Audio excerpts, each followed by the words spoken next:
I had intended to get up here and talk about how racist Robert E. Lee was, but I'm gonna talk about you, Connie. Sitting over there shopping while we talking about Robert E. Lee. This is a picture of you shopping while we talking about racism and history in this country. Only white members of this board got up while we were up here talking too, because you don't give a damn. And it's clear. But I'm gonna tell you what the slaves, my ancestors, said about Robert E. Lee, since you don't know history, sister. Let me tell you that they said when he got the plantation, after he got off the field where 27,000 people died at Gettysburg, Connie, Robert E. Lee was a brutal slave master. Not only did when he whooped the slaves, he said, lay it on them hard. After he said, lay it on them hard, he said, put brine on them so it'll burn them. That's what Robert E. Lee did. And you set your arrogant self in here and sit on there shopping while the pain and the hurt of the people of this community is on display because you don't give a damn and you should resign. Oh, that is Gary Chambers Jr. This was back in June 2020. It was at a school board meeting in Louisiana, a Louisiana school board meeting, and Connie Bernard is who he was targeting. Did she resign? Let me welcome to the show the great Gary Chambers. Hi. Yes. Hello. How are y'all? Man, listen. Better for seeing you. Come on. When this came out, I reached out immediately. Like, you need to come on the show. And let me just, first of all, thank you, because you didn't just do what you did, which we should all go and challenge power, the people that we put into office. But you now have decided that you are going to run for office. Enough of the nonsense, right? Talk about the decision to run for the Senate. And also, did Connie Bernard resign after you eviscerated her in public? Connie did not resign because bigotry ignores reason. But there's an election in November where we're going to send her home one way or another. And so I thank y'all for having me here. I appreciate it. That was a warm welcome. Where people play the whole thing, right? But we are in this race because, much like Connie, we have a U.S. Senator in John Kennedy who completely disregards millions of people in the state of Louisiana. Our state ranks number 50 in the nation. We rank number 50 in crime, 49 in opportunity, 46 in healthcare, 48 in education, 49 in environmental quality, 47 in infrastructure.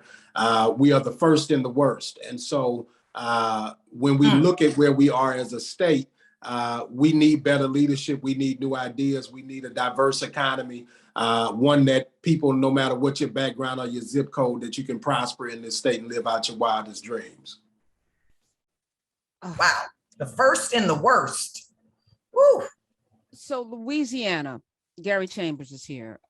Your campaign, your first video for your campaign, you're sitting down in a chair and then you're lighting up and you're talking about cannabis, marijuana, and how Black people are disproportionately criminalized and incarcerated as you are taking a puff of what looks like a giant blunt. So Shelly Bell, Tech Maven, was on the show yesterday and she wanted to come back, but I told her I would ask her question for her.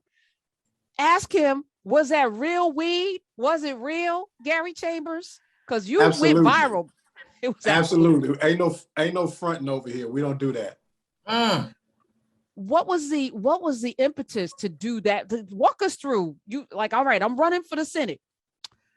What campaign, what should the campaign video look like? Whose decision was that and how did it come about? So the final decision was mine. Of course. Our comms team came to us with a script. The script was what you heard. We never amended the script from the original script that was written.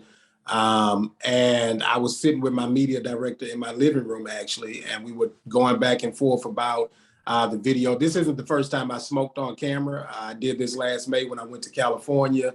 And we knew that it would give us the ability to create a conversation. And we wanted to cut through the noise. You know, we announced the first week January 11th, we announced that we were running, and everybody was talking about voting rights. And so how do you make people pay attention to Louisiana, right? How do you get people to recognize the disparities that still exist in this state? And so Erwin, my videographer, he came up with the complete concept of what the video should look like. That was on a Friday. We shot the video on Saturday, and we were ready on Sunday with the cut of it, and we dropped it on Tuesday because, of course, we couldn't drop it on King Day. The reaction. I'm sorry, Ty. The reaction. What? Any backlash? No. Tell us about the backlash. Come on now. Some backlash. So honestly, we thought that there would be some. And the night before, I called my videographer, my media director. I was like, Erwin, are we sure we should do this? You know, because I thought that there would be much more criticism than there was. And, you know, there are people who are not pro-cannabis, right? But I think the overwhelming majority of people in this country are now of the belief that this should not be illegal. And certainly, even if you don't believe in legalization, you don't think that people should be criminally punished for it, right? And so because it was not a gimmicky ad, because we weren't making light of smoking, because we took a very serious tone with the message that we conveyed, I think that that resonated with people, and even people who are not necessarily pro-cannabis people.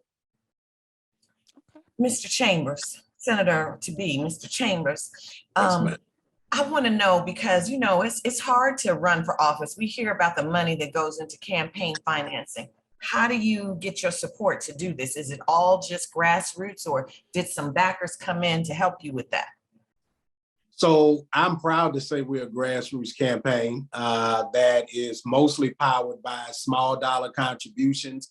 We've raised hundreds of thousands of dollars at this point. We're proud of that. And we're on a quest, though, because we're running against someone with $10 million in the bank, that we have a long way to go from where we need to be.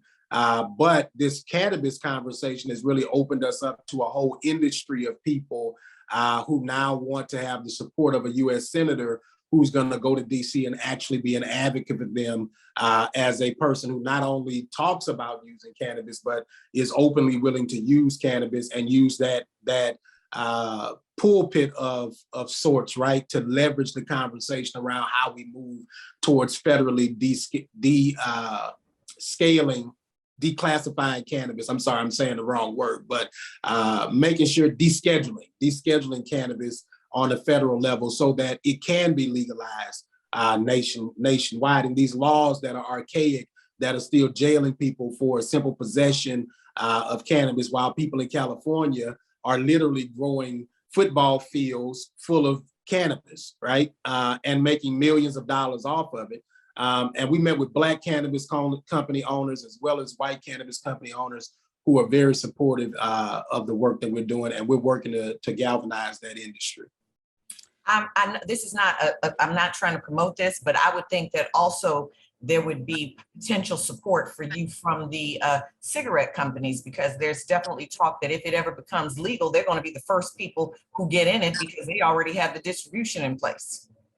Well, they haven't reached out to us at this point, but I think that companies that want to be in the legal cannabis business are certainly people that we are having conversations with, and just believe that this is an industry that often is stigmatized, but has the capacity to revolutionize the tax base of many states because of the revenue that comes in and the potential to be able to fix bridges and roads and schools and take those resources to do the things that are meaningful in our communities.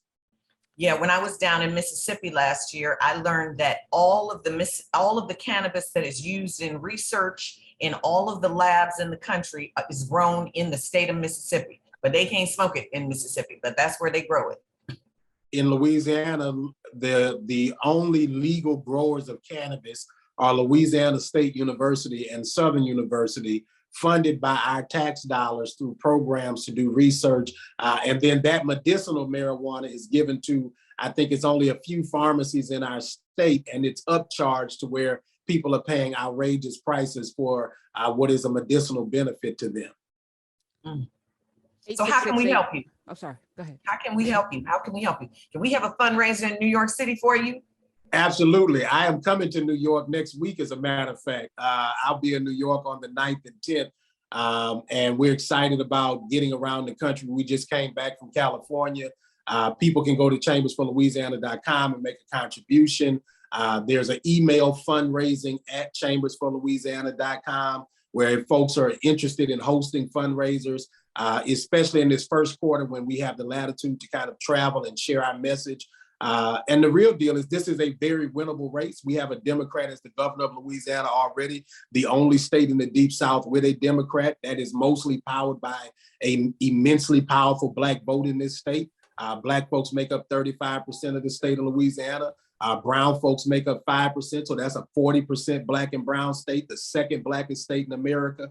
And we have not had a Black person elected in this state statewide since 1873. And that is because they understand the power of transformation. And this picture that you see behind me is actually the first Black elected officials in the state of Louisiana. In the center of that is Oscar Dunn, a man who was elected lieutenant governor in the 1870s, the first Black lieutenant governor of this state. And PBS Pinchback is on there, who becomes the first Black governor in the history of this country. And let me tell you, all of these men, these were elected right after they were freed or emancipated. Some of them were already freedmen, and they don't want us to see these images because that's the power of what our ancestors did and the power of this moment in this race, that if we galvanize enough support, that you're gonna get to send a real Black senator that's gonna go to DC and fight for the causes that are just and equitable and fair and be unapologetic about it. Gary Chambers, also with that image, Birth of a Nation, D.W. Griffith tried to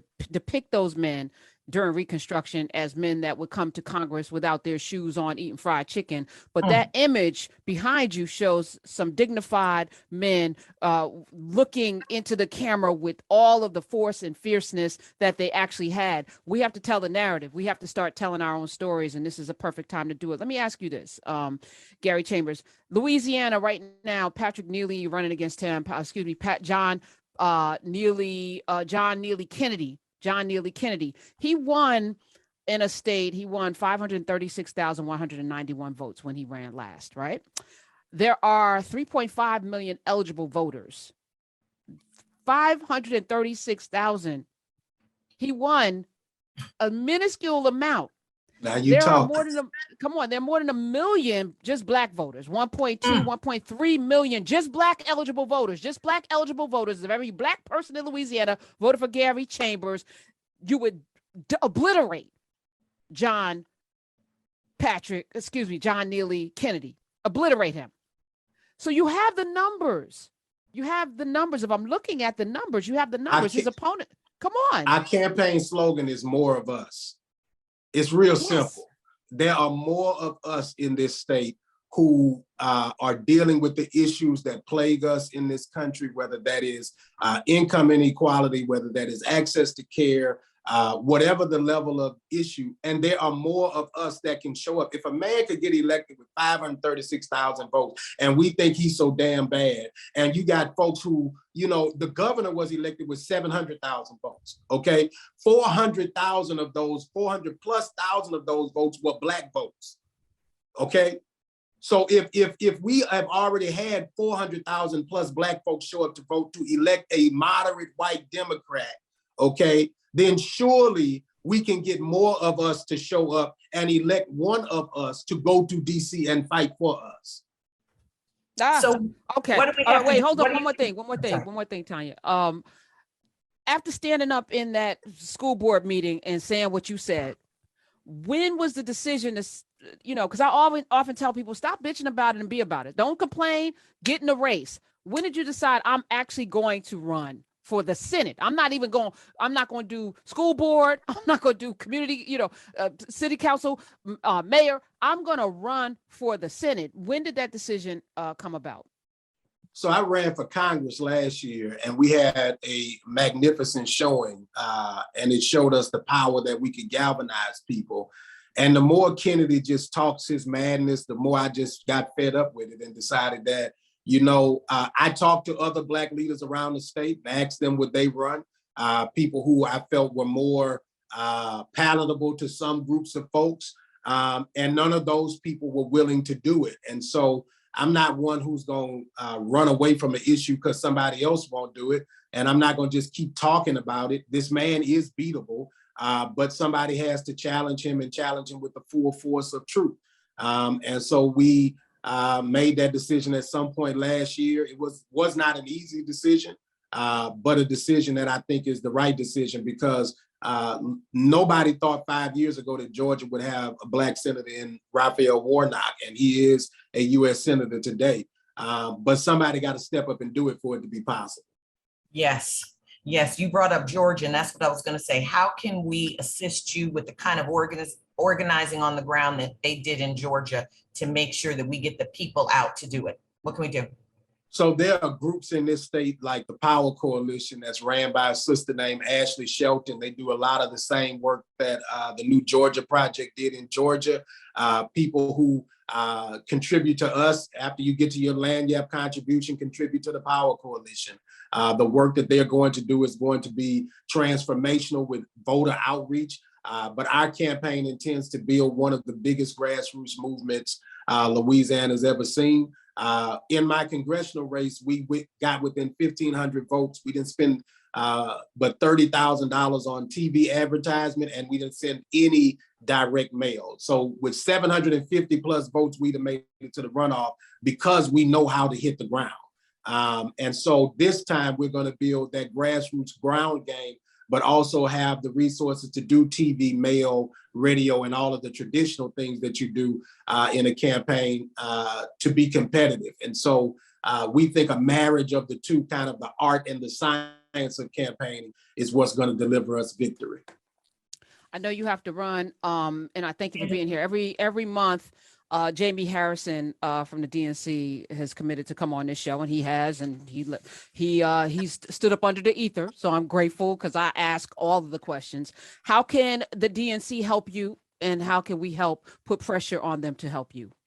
Two things that we need the DNC to do is, one, help ensure that we are the only Democrat in this race by leaning the full power of the Democratic Party down on other Democrats. We have raised the most money already. We have built a national conversation about this race. We have proven ourselves, and we need the Democratic Party to have our back in that regard. The second thing is for the DNC chair to take this state seriously.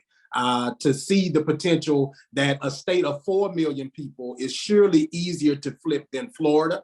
It is surely easier to flip than Wisconsin. It is surely easier to flip than Arizona and some of the other places that they are looking at trying to be competitive. So if you really about what you say about and about the base of the party, which Black folks are the base of the party, this is the second Blackest state in America. And if the Democratic Party is not putting money into Louisiana to the tune of the investment that they made in Georgia, then you're not serious. And so we need the DNC to come in with that level of commitment to take Louisiana serious. And here's the real deal. If the DNC can't flip a state with 4 million people, what is it really?